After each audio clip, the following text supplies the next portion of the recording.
In this episode, I fly solo as I talk to Erin Spurling from the Child-Free Lounge. Erin's mission is to change the conversation for and about women who choose to embrace a child-free lifestyle, whether that's by choice or circumstance. Myself and Erin speak about some of the misconceptions of being child-free and why we feel it's important to speak about our choices to empower more women, and indeed men, to live child-free, unapologetically, confidently, and without judgment.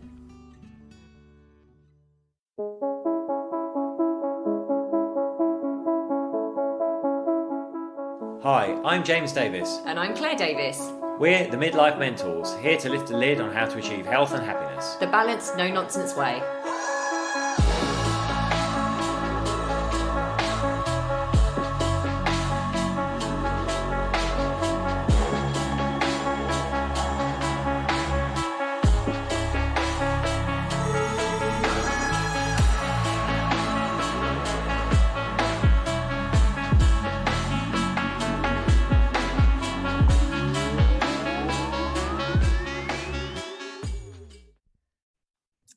Hello, this is Claire from the Midlife Mentors. Welcome to another podcast episode. I'm actually flying solo today because I'm actually interviewing a lovely lady called Erin, and she runs the Child-Free Lounge. I was going to invite James onto this, but then I just thought, you know what? I end up gabbling, and he sits there thinking that he shouldn't be there. So we've just got Erin and myself today. So welcome, Erin. It's such a joy to have you here. Thank you very much for having me. So I'm just going to do a little intro for Erin. So previously a content writer and editor, in 2021, Erin founded the Child-Free Lounge, a membership for women embracing a child-free lifestyle. Speaking out and creating this membership is about positivity, friendship, connections, education, support, reducing loneliness, increasing confidence, and now allowing all women to proudly own their lives and their decisions. Erin hopes to change the conversation for and about child-free women, to reduce judgment and make it more inclusive and positive. Boom! I love that. That's amazing, Erin. What you're doing is so, so important. Thank you. Yeah, I'm really excited to be doing it, actually. It's something that was sort of bubbled away in my mind for, God, it must be about a decade now, and I just never acted on it. And I got to a point and I thought, no, I need to do something with this. Yeah, well, I'm going to explain how obviously we met, online, but then we did meet up just before I left for Marbella, which was lovely. But in a nutshell, I was following some of the stuff that you were doing on Instagram, and being child-free myself, a lot of the stuff that you were talking about really resonated with me. And I thought it was a really, really important community of women that you're pulling together. And so asked you to meet up and see what we could do together. And then obviously I was on your Instagram live fairly recently, a couple of weeks ago. And it was the first time that I have ever openly spoken about being child-free. So I kept saying to you, thank you so much for opening my heart to being a bit more vulnerable about why I decided to be child-free. So thank you again, Erin, for doing that live with me on Instagram. If you haven't checked it out, I'll put that in the link in the show notes as well, because that was on Erin's Instagram page. But it was my first dabble really about being honest and open about why I haven't had children and what resulted in me not having children. And so many people then opened up and reached out to me. So that's amazing. That's all through what you're doing, and it inspired me to speak about it. So thank you. Oh, well, thank you for sharing it, because it was, and I know, you'd already said to me that it was the first time you'd spoken publicly about it and everything. So it was really nice to share that with you. Absolutely. So what made you set up the Child-Free Lounge, Erin? What was going on? Well, like I say, it's kind of an idea I had for a long time. I have always, I feel like I kind of always known I don't want to have children. And then it wasn't obviously not really so much of an issue when I was younger, because I was still meeting people through school and university.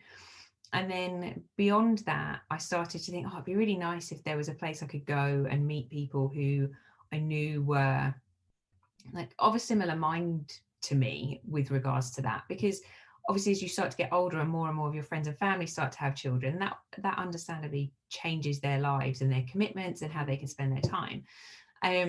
And yeah, I never acted on it. I think, you know, as you and I both know, social media can be an amazing place to meet people and make connections, but it can also be a bit of a scary place. And just because of reactions I've had to that decision in my own personal life and things I know that have happened to other people, I thought I would just be kind of opening a can of worms online, basically. But as I've got older, I've just become more and more confident and more aware of how much this needs to be talked about, and the judgment that we face, the stereotypes. And I think that's true of all women, like, you know, not just those of us that are choosing to not have children. And I felt that something needed to change. But then on top of that, when COVID hit, and obviously a lot of parents were homeschooling and trying to work, and I just don't know how they have done that. Nor do I. Absolutely. Like, they all deserve medals. Yes. So understandably, in a lot of the Facebook groups and things that I was part of, you know, conversation would drift towards children and, oh my God, how do I homeschool and do this? And, you know, which I completely understand. And although I could have empathy for that, I couldn't really contribute to those conversations from a, oh yeah, I've done this or I'm doing that perspective, from a first-hand perspective. So then I started to see more and more people sort of saying the same things, I suppose, as me, and saying, you know, oh, I can sort of empathize with you, but I can't help you because I don't have children. And so conversations started to come up, and I shared something as part of my previous business when I was doing content about being child-free, and that prompted quite a lot of responses, a bit like I think you found off of the back of our Instagram live. I was starting to get DMs and people saying, oh, nobody ever talks about this, and I feel like I can't say anything because people judge me. And I thought, you know what, I think it's time to act on this idea that's been rolling around in my head for 10 years. So yeah, so it's kind of a combination of personal experience plus everything that was going on with lockdown and stuff. Yeah, it's amazing. I think so many women will be able to relate to that. And what was lovely when I went out and spoke about this off the back of our live, there were so many women friends, people I've met online that have children that were like, my goodness, you know, it's how have you ever been judged for deciding not to have children? I don't understand it. And it was also off the back, obviously, you know, I do a lot of menopause stuff, peri-menopause and menopause workshops. And one of the organizers for one of the events that I was reaching out to share some of my knowledge, she said, do you have children? And I said no. And she said, I don't think the women will be able to relate to you if you haven't had children. And I couldn't actually believe it. I was gobsmacked. And then actually the vulnerability piece for me was thinking, is that an issue for certain women that might want to work with me? And it was good, because I always want to learn and grow and understand some of my own personal pains and personal things that need to be worked on. And I thought, is that something that I need to address? You know, am I worried? Have I not really thought about the fact that I might be worried that some women don't understand me or don't want to work with me because I don't have children, and they think that I won't understand them? So that opened up quite a lot of inner work, really, for me, thinking, is that something that's held me back going out there and talking about it? That if I go out there and talk about it, some women will think, oh, what? She hasn't got children? Oh, how's she going to understand me? Yeah. I think it does play on people's minds, and I think it depends on the reactions you've had. I think if you've always had positive, supportive reactions to sharing that, then perhaps it's less of an issue for you. But I think if you have had any sort of negative response, it can make you nervous. Like, I know when I was much younger, I felt really confident in how I felt about having children, but that sort of like late teens, early 20s, the vast majority of the times that I would share that opinion with people, I was always met with, you'll change your mind, you'll meet the right man, different, or your body clock will start ticking and all of that kind of thing. So I did for a while. Anytime somebody said, oh, do you think you'll have kids? I was like, yeah, maybe one day, even though in my head I was thinking, yeah, probably not, but I wouldn't voice that because I just didn't want to have to deal with, those comments and endlessly having to justify myself. Yeah, absolutely. And I think there's always been a judgment that I've seen in various people, in various places online, where people say, oh, it's really selfish. It's really selfish not to have children. That's one of the It's so common. main things I've heard is, oh, it's a bit selfish not to have children. And also, what are you going to do when you're older? What are you going to do when you're older? And I'm thinking, what do you mean, what am I going to do when I'm older? That's no reason to have a child. What, I'm going to have a child because I want to be looked after in my old age. That's selfish. Yes. Thinking about yourself, wanting to be looked after when you're older, rather than actually thinking, you know what, I'm going to make my own way in this world and I'll be responsible for myself. I don't want someone else being responsible for me when I'm older necessarily. So it was, those are the most common things I've had. It's selfish and what you're going to do when you're older. Yeah. I would say they probably are the two main ones. I've also had comments about my parents and how it's not give them grandchildren, or they must be really disappointed in me. Yes, Erin, that is so true as well, because I do carry that around with me as well, that I haven't given my parents grandchildren of from my side. My brother, I'm lucky enough to have a brother that's I've got two lovely nieces, so they have got grandchildren. But from my perspective, for a long time, I did feel guilty that, and like I disappointed them. And I remember having that conversation with my parents: have I disappointed you not having children? And they were like, my goodness, Claire, absolutely not. They've seen the trajectory of my life and how I live my life, and they say, they said to me, there's absolutely no way that we would want you to have had children because you wouldn't be able to live your life the way you live it. And your happiness is the most important thing. And I think, I've been very much the same. Like my parents have never said anything like that to me, like, oh, we want grandchildren or anything like that. It's always been other people that have put that onto me and onto them. And like, I'm an only child as well, so there's nobody else to give them grandchildren if I don't do it. But yeah, I've been lucky, as I say, they never said anything to me. Yeah, that's fascinating that you're an only child, and the pressure there is even greater. As I said, my brother has children, so I was let off the hook a little bit. But I think one of the things I said on your live as well was part of the reason that I think you said you always knew that you didn't want children. You've just said that was one of the questions I was going to ask you. Have you always known that you didn't want children? And yours is yes, really, isn't it? Yeah, I always say that it's just always been that gut instinct, and I always look at it that overwhelming urge that some people do have to have children. They just know in themselves, I want to have children. I just always say I've got like the opposite of that I just like, that's not for me. I'm not up to doing that. And I think I'm sorry, go on. I think the strange thing for me, and this is why it's taken me a long time to get my head around it, is I was never, no, I don't really want them. And I think if we were to look back at the way I grew up and the person I was, and you went back and asked some of my schoolmates and some of my school friends from university, would Claire have children? They would all have given a resounding yes, because it wasn't something that I always said, oh no, I don't want. And I definitely wanted them up until the age of about 25. And then even when I met James, there was a part of me again that thought maybe I do. But I think one of the things that I felt really healing for me to share was when I was 26, 27, I had an ectopic pregnancy.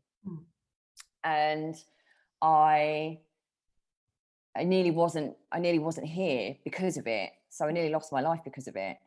And for most people, when they're told that their chances, I could still have had children. I had my fallopian tube out, but for most people, being told that their chances would be a bit more difficult potentially would make them want to go for it even more and think, yes. But that was my defining moment where I remember thinking, I don't feel sad. I don't feel sad at all. It's almost like there was a pressure off me because I'd had this thing in my head of, do I really, really want them? And what would my life be like with them?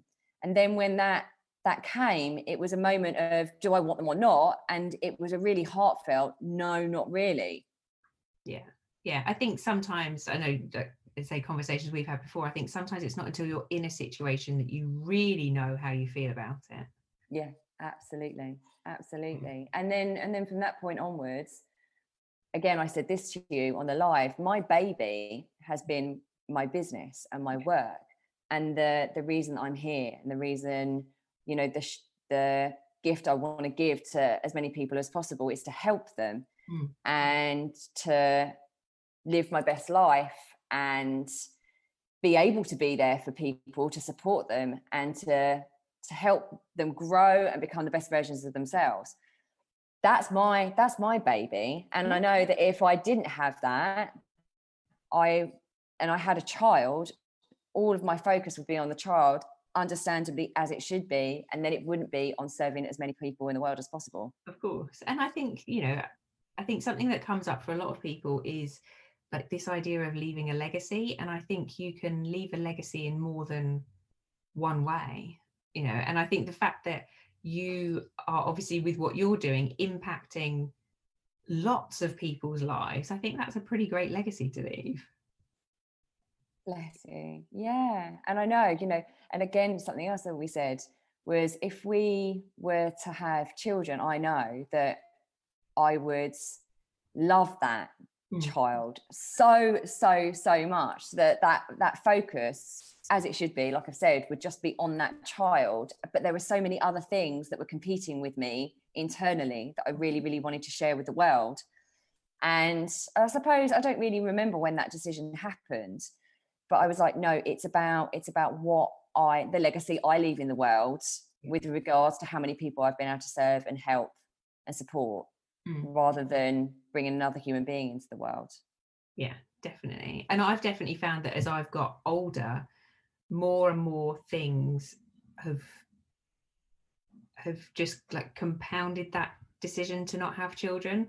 As I've become more aware of things. So like, I've always said I wanted to run my own business, and like you said, not that, like, there are loads of people out there who run their own businesses and have children, but I feel like I would, whether it was a business or a child, I would want to be in a position almost like an all or nothing kind of thing. You know, I want to be dedicated to one thing or the other, and I think to dedicate myself to the level I would want to, I don't think I could do both. It would be an either or scenario, definitely. Yes, and I just feel frustrated, to be honest, that I wasn't able to give. I know I see this with so many of the mums that I work with, I do have the pleasure to work with.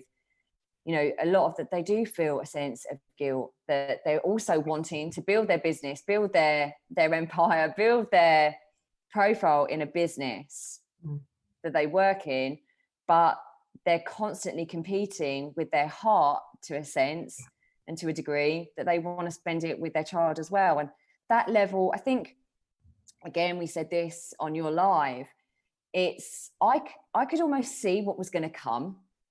I could almost foresee the future and know how I would be and how I would react, and the frustrations and the battle that would be within me to be the best mum I could ever be. Because when I want to do something, it's got to be the best, which isn't always a good thing. But, you know, I would want to be the best mum. And then I've always wanted my own business as well. I've always been so ambitious and so wanted to be so successful and share my voice and share my story. And I know that I wouldn't have been able to do both very well. Yeah, and I think sometimes, like, a lot of people, I think, could hear that and think, well, that's almost like proof of being selfish, because you know, you're thinking you want your business and your business is for you and things like that. But I disagree, because I always think it's not about, I don't think you can be selfish towards someone that doesn't even exist yet anyway. But I think as well, it's not always about being selfish. It's about being self-aware and, like, you knowing how you would react in that situation, in the same way that I know that I would react in that situation. It's not that I'm not willing to consider other people, care for other people, but the impact a child has on your life is probably bigger than any other commitment you are likely to make in your life. And it just completely changes the way you live and how you can work and what you can and can't do. And I think if you know that that's not going to bring out the best in you, then you're probably better off to not do it. I know. And I think you're so right. And I think a lot of people, and again, it's their choices. They wouldn't have it any other way. Like I wouldn't have it any other way. But some people do go ahead and have children and aren't necessarily very self-aware and don't know the implications it's going to have. And they wouldn't have it once they've grown up and they've gone through it. Or I'm sure they wouldn't have it any other way. But I was self-aware enough to think, you know, I don't necessarily want to be pulled in all these different directions. I don't necessarily want, here's the big thing, I don't necessarily want to bring a child up in today's society. Oh yeah, that's a big one for me, definitely.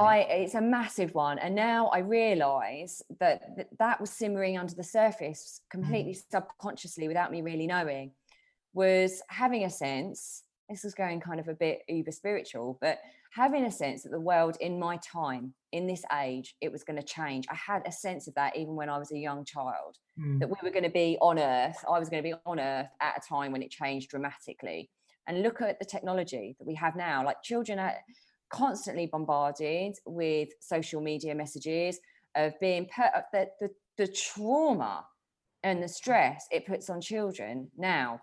Yeah, it's social media, tech, it's absolutely, and I don't think I could have seen my child go through that. I think I'd be a complete heap of worry constantly. Yeah, I would definitely. It's something that, so I'm still friends with a couple of girls that I went to school with. So obviously we grew up, you know, same time and everything. And something we've all said is we are so thankful that we didn't have social media when we were at school. Yeah. So thankful, because it's great. Like, you know, social media is basically how we met, and I've met some amazing people and it can be so positive. But I think particularly for children and teenagers, like I just can't imagine what it's like to have to deal with that as a child, but also then as a parent. Like, how do you monitor that? Like, I know that my gut instinct would be to say no mobile phones, no social media. That's what I would want to do. But that's so hard then when they're going to school and all their friends are doing stuff, or they, you know, they're all got mobile phones and they haven't. And I also know how that has the potential to play out with bullying and feeling left out. So it's like, how do you make that balance? It's so difficult. I know. And you mentioned bullying there. I mean, I was bullied at secondary school in the first few years I was in secondary school, and it was an all-girls school. It was an all-girls grammar school. It was absolutely horrendous. I mean, I hated going to school and I wonder, I have looked back and thought, I wonder if that plays out into me not wanting to have children, because that was harsh enough. But like you say, now with social media and trolling and all of this stuff, I just don't think, having experienced that myself without that extra layer of complexity, how would I feel seeing my son or my daughter going through that? It would almost be too painful. Yeah, I know I would definitely really struggle with it a lot. Yeah. And then one of the other things, and I wanted to ask you as well, actually, let me ask you that now. What are some of the, obviously, because you run this amazing community, and you've mentioned things when I read out a little brief intro to you, you mentioned loneliness and you mentioned judgment and all those sort of things. What would you say are the most common challenges a lot of women that have chosen not to have children do experience in the world and the community that you're involved in? I think, well, as I say, like other people's opinions are definitely probably the main one, because I think how we react to, it's interesting to see how we react to, well, the difference between men and women is something you and I have spoken about. Like how Ross and James get reacted to is very different often to how we would be reacted to. But I think so it's like, if you choose to have children, that's sort of that is essentially still the norm, you know, like that's what the majority of people do, and that's fine. People are okay with that. If you don't have children through circumstance, so whether that's miscarriages, infertility, your own health, whatever it might be, people don't tend to react badly to that, because it's like they know what to do with that. Like their instant reaction is often they will feel sorry for you, or they will sympathize with you, and that kind of thing. But I think when you're choosing to voluntarily not have children, that's when people perhaps find that unusual and don't know how to react, but then feel that they somehow should say something.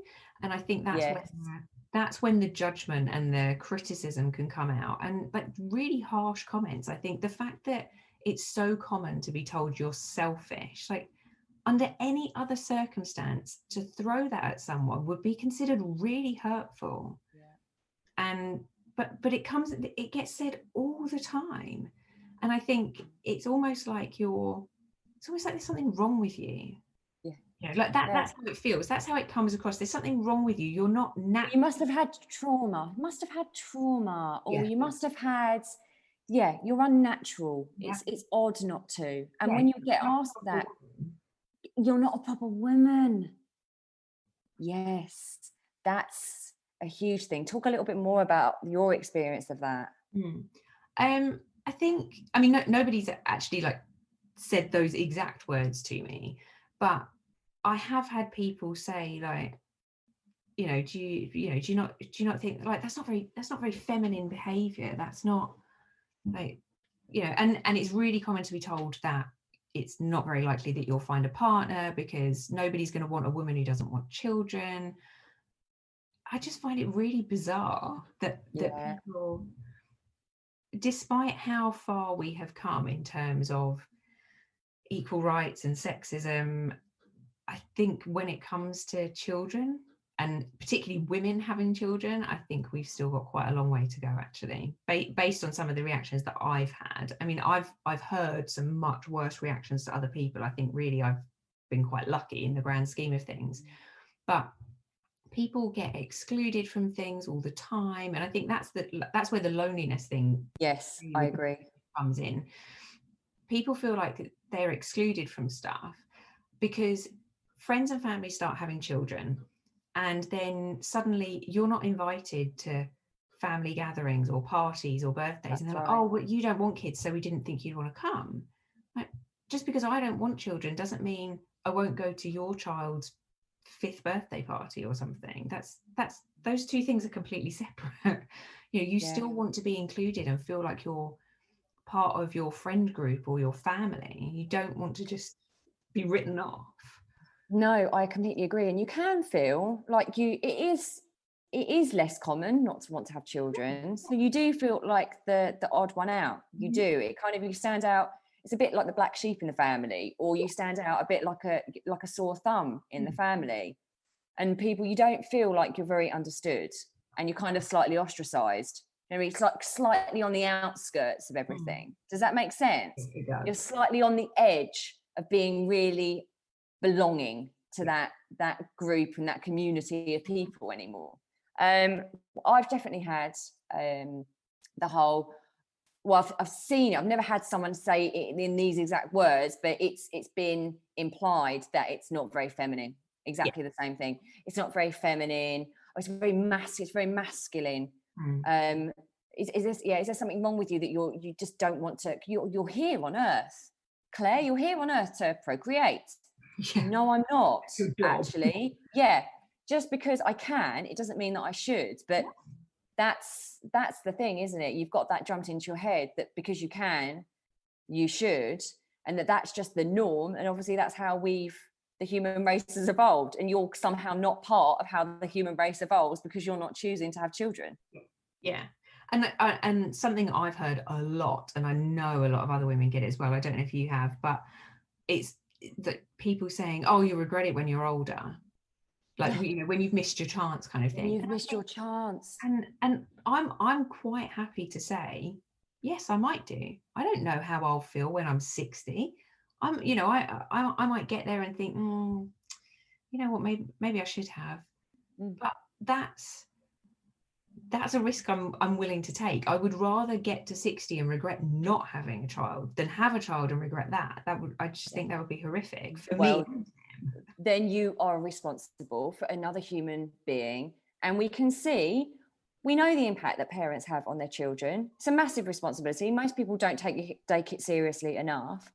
So you're bringing another human being into this world, and I genuinely feel that if you're not prepared for it and you're not self-aware enough, there are going to be things passed down to that child. And if you do regret it, and I mean that's just horrendous. And here's the thing, I'm going to say this on the record, I have had friends, and this is fine, and I know that some of James's friends have said this, like, it's really hard having children. It's really hard, and sometimes, not all of the time, sometimes they feel that they would like their life without it. But no one goes out and says that. No one goes out and says that. And it's okay that they say that. But again, there's a lot of stigma for those parents that are really honest and say, my goodness, it's really hard work. And sometimes I just wonder what my life would be like without it. It's like, I know I said to you when we met for a coffee before you went away, that the way I look at it is pretty much any other commitment or decision you make in your life can be undone. Like if you suddenly woke up tomorrow and thought, I don't want to be married to James anymore. Yeah, it can be undone. You can, or if you want, you decide you're going to live somewhere and you don't like it, you can move. You take a job that you don't like, you can look for a new one. But once you have a child, that's it. Yeah. You can't get 3 years down the line and say, oh, I'm not really sure about this. No. And it's a massive, maybe I always overthought the responsibility of it. But I'm glad I have. And you saying about getting to an age where, I might regret it. I mean, I'm 42. And if I did want to start thinking about having children, it should be now. So, I have had moments where, and this is a good thing, I have thought, and speaking to you a couple of weeks ago, it was just a beautiful, beautiful experience for myself of, is this still the right thing? Am I just being, going along in my world without really thinking about these things? Because actually there will be a point at which it's too late. Yeah. So let's have another think about this, Claire. And I had a chat with James, and it's still exactly the same. I've got too much to do in the world, for myself and for other people, to have a child now at this time in my life. And I know it would be a lot harder in your 40s, physically as well. But yeah, who knows? Like you said, I'd rather regret that decision when I'm older than to regret, to just not think about it and not think about the responsibility. That child should be on your mind and will be on your mind for the rest of your life. And it is. Here's the thing. People say, it's not your responsibility for the rest. It would be for me. I know that I would love it so much that there would never be a waking moment after that point where I didn't feel responsible for it. Yeah. I think you would always worry about them to some degree, like even when they're, even when they're 40, you like that you would still be concerned for them and want the best for them, definitely. Exactly. And one other thing, one of the other things that I've seen in the field that I'm in at the moment, peri-menopause and menopause, and I know this was something that someone commented on your live, that there's the mummies menopause tribe as well. So again, this is some of the stuff I'm seeing in the field that I work in, is that there isn't really anything. There's a lot of women talking about menopause and their children, and there's not a lot of support specifically for women that are going through perimenopause and menopause that don't have children. It can feel, because your body's changing, and it marks the point at which it's too late. It marks the point at which you can't have children anymore. There isn't very much support, as far as I can see, for women that have chosen. Obviously it's their responsibility, they've taken that choice. There isn't much support for those women that have decided not to have children and are going through the point at which their body's telling them that that's not on the cards for them anymore. You can't do that anymore. So that's quite an interesting thing that I'm seeing. Obviously there are some symptoms that I'm going through, perimenopause for sure. And so the more I'm doing, and I'm in this field, I'm seeing that there is that kind of mum's menopause group of people. And I've even, as I said, I've experienced, they won't understand. If you're talking about peri-menopause and menopause and you've not had children, then women won't relate to you. Yeah, I find that so strange, because we're all going to go through menopause. Yeah, like we haven't had children, but it's still going to happen. And I think actually what you're doing is really interesting, because like you say, there's not much support in terms of for those who haven't had children, because I can see how there's the potential for that to hit, and that's when you'll start thinking, oh no, maybe I should have had children. Yeah, like you say, because that's your body saying, well, you can't anymore. So I can see that there's the potential, like regardless of how confident, like I feel really sure in my decision, but I'm not stupid enough to think that potentially in a few years' time, when menopause hits, that I won't find myself thinking, uh-oh. Yeah, exactly. I know, and it doesn't seem. Oh, I can hear the banging outside now. Yeah. So Erin it's fine. Erin's in central London, but I was saying to her, it's so funny when we were in central London as well, just before we came to Marbella 3 or 4 weeks ago now, and it would happen. It was like clockwork. So because people haven't gone on holiday, they're all spending money on their houses, and ours is like, London was like just one. The workmen were just everywhere. There was always building work going on up and down our street, like proper hammering through concrete. And you're trying to do live coaching calls, you're trying to do live podcasts and interviews, even corporate work. And you're like, oh my goodness, sod's law that as soon as you try and record anything. So many houses around here having worked. I know. And you try and park your car outside and there's just loads and loads of lorries and trucks and everything. No, so it's as always, Erin, it's been such a massive thing to talk to you. It's so helpful. And I think actually one of the other things that I was going to say, I just wanted to touch on before we go, another part of me that I looked at having spoken to you was the guilt for being able to have children, and then looking at people that you know really, really want them, and you're telling them that you don't want children, but they really do, and they can't. There is a huge part of myself that has felt so guilty and so bad, saying out loud to these poor women that are just struggling to have children, I don't want them. I mean, they must, because you think, what must they be thinking of me? What must they think of me? How lucky are you that you can have them and you don't want them? Yeah. I mean, I definitely felt that with two people in particular, and this is not a judgment on them. They've never actually voiced any of that to me. No. This is me, it's me. Like, like you're thinking, oh my goodness, they must hate me, kind of thing. And I remember the first time, so one of them in particular, she wanted to have children and she can't. Now, obviously, I've never tried to have a baby, so I don't actually know if I can, but in theory, and I remember for a long time, I never told her how I felt about having children, because I knew what she was going through. Same. And I thought, how can I possibly tell her? I mean, like, she's one of my closest friends. We've known each other for a really long time now. And I just thought, how can I possibly tell this woman that I don't want to have children when I know she wants them so badly that she's going through IVF? I know, hon. And I felt awful. And when I did tell her, she's completely fine with it. She said, but that's your life, Erin. That's and it's like you said, it's my stuff. It's my stuff.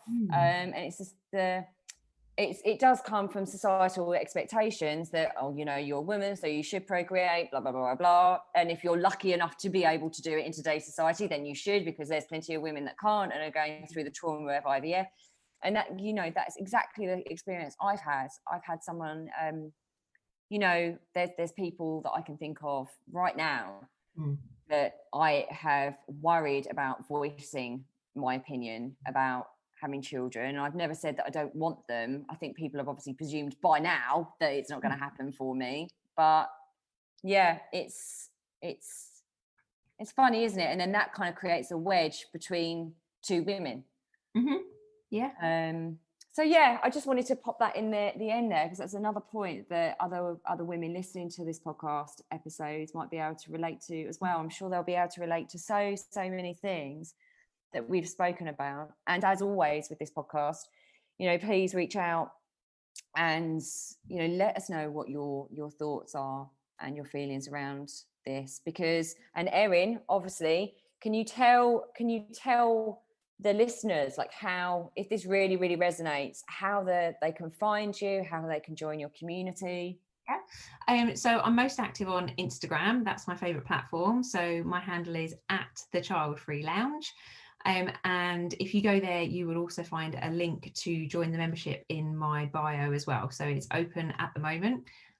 We reopened on the 22nd of November. So yeah, so doors are open. Come and join us, and we'd love to meet you. And I think I'm going to be doing something in January as well, which would be so exciting. So, you know, that would be such a pleasure to do that inside your community. So I'll be in there. But Erin, thank you again personally for helping me open up about my story, and also for the work that you're doing, and to be so courageous and brave to put yourself out there and help a lot of women that are feeling exactly the same as we have done. Thank you. Yeah, it's really good to talk to be able to have, you know, the opportunity to talk about it is brilliant. So thank you too. Thank you, Erin. I'm sending you lots of love. Thank you. And thank you everyone for listening. Mwah.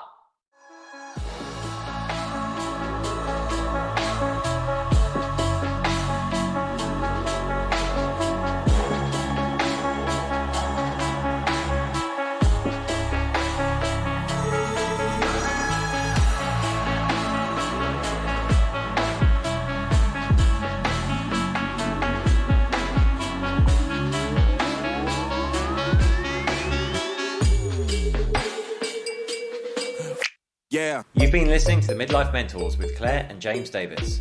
We'd love to hear from you. So drop us a line at info@themidlifementors.com with any questions or topic suggestions.